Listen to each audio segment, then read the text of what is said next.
Hello नमस्ते and welcome back to our channel. So to all my grade 10 students, जैसे पिछले video में हमने टाइगर इन दी जू के एक्सप्लेनेशन देखा, टाइगर की मिजरी समझी। अब हमारे पास है question and answers. First question हमें बोलता है कि the tiger in the poem is feeling miserable, मतलब बहुत दर्द में है बेचारा।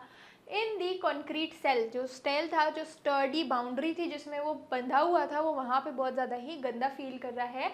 How does this amount to cruelty, कैसे यहाँ पे ह्यूमन बींग्स की क्रूएल्टी बताई गई है। Express your opinion about keeping wild animals in the zoo and is there any lesson for human. Answer है कि the tiger in the poem is wrecked in its cage, तो वो वहाँ पे रेस्ट है, अपने केज में बंद है। इट लॉन्ग्स फॉर फ्रीडम, मतलब it seeks freedom. It may be well looked after, भले उसका बहुत अच्छे से ध्यान दिया जाए, बट जो उसका नेचर है वो क्या है कि वो एनिमल्स के साथ रहे, जंगल में रहे।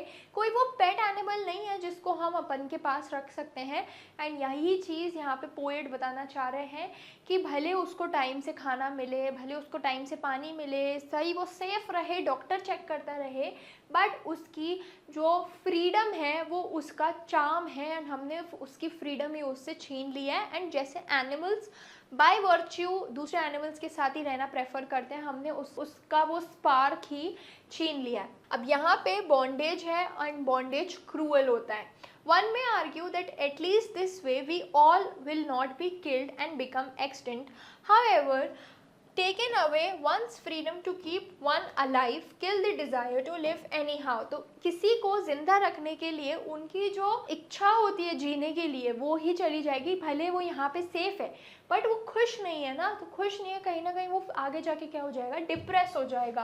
Even humans throughout the world oppose the chains of slavery and operation. Humans भले स्लेवरी एंड ऑपरेशन को क्या करते हैं, हमेशा अपोज करते हैं। How other animals are different, तो अगर हमें भी स्लेवरी एंड ऑपरेशन नहीं पसंद तो एनिमल्स को भी हमें क्लीन एक उनके एनवायरनमेंट में उनको छोड़ना चाहिए।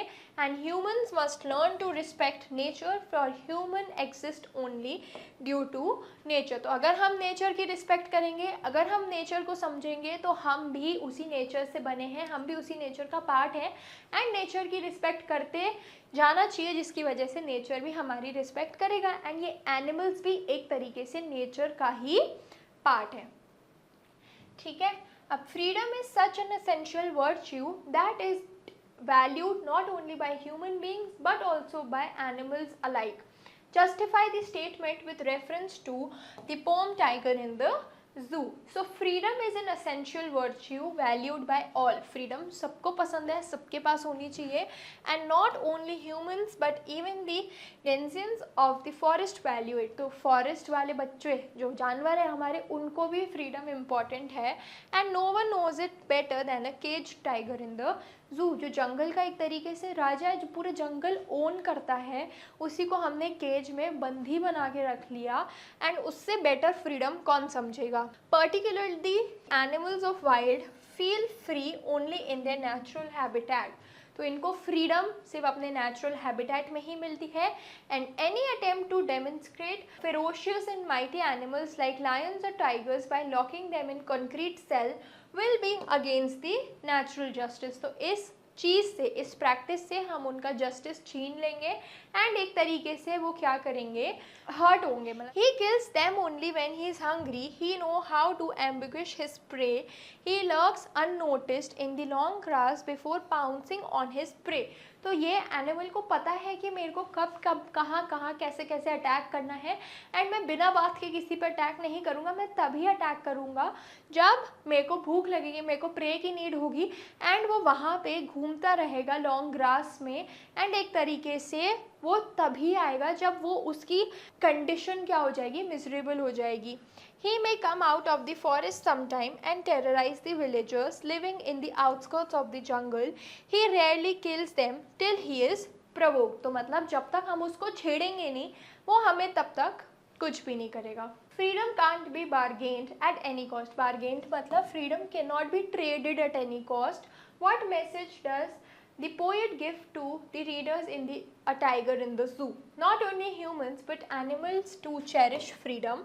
Freedom can't be bargained in this case a tiger may be well fed and protected. भले उस जू में टाइगर वेल फेड है, प्रोटेक्टेड है, however the curtailment of his freedom keeps him quite rage, गुस्से में रखता है बिल्कुल, resents being behind the bars. He is a different animal when he is in the natural habitat the jungle. He roams around the water hole and एम्बिगश in his plump dear, मतलब वो घूमता है वहाँ पे, वो चीज़ें एंजॉय करता है, देखता है कि मेरी फ्रीडम कैसी है, उसको वो चीज़ पसंद है। एंड यहाँ पे भले आप उनको जितनी फैसिलिटी दे दो वो नहीं रहेंगे खुश, यहाँ पे उनको वो एक स्लेव वाला ही फील आएगा। ठीक है, अब how does the tiger feel in the zoo? The poet describes the feeling of the tiger in the zoo. He keeps on moving from one corner to the other. He stalks, his vivid stripes moving on the few steps of his cage. He is not happy. He expresses his silent anger. तो एक तरीके से tiger यहाँ पे बहुत ही ज़्यादा angry है and अपना एंगर वो एक्सप्रेस करता है एक जगह से दूसरी जगह घूम घूम के। ठीक है, so with this we come to the end of this session. I hope you like the video and for more such video stay tuned and happy learning.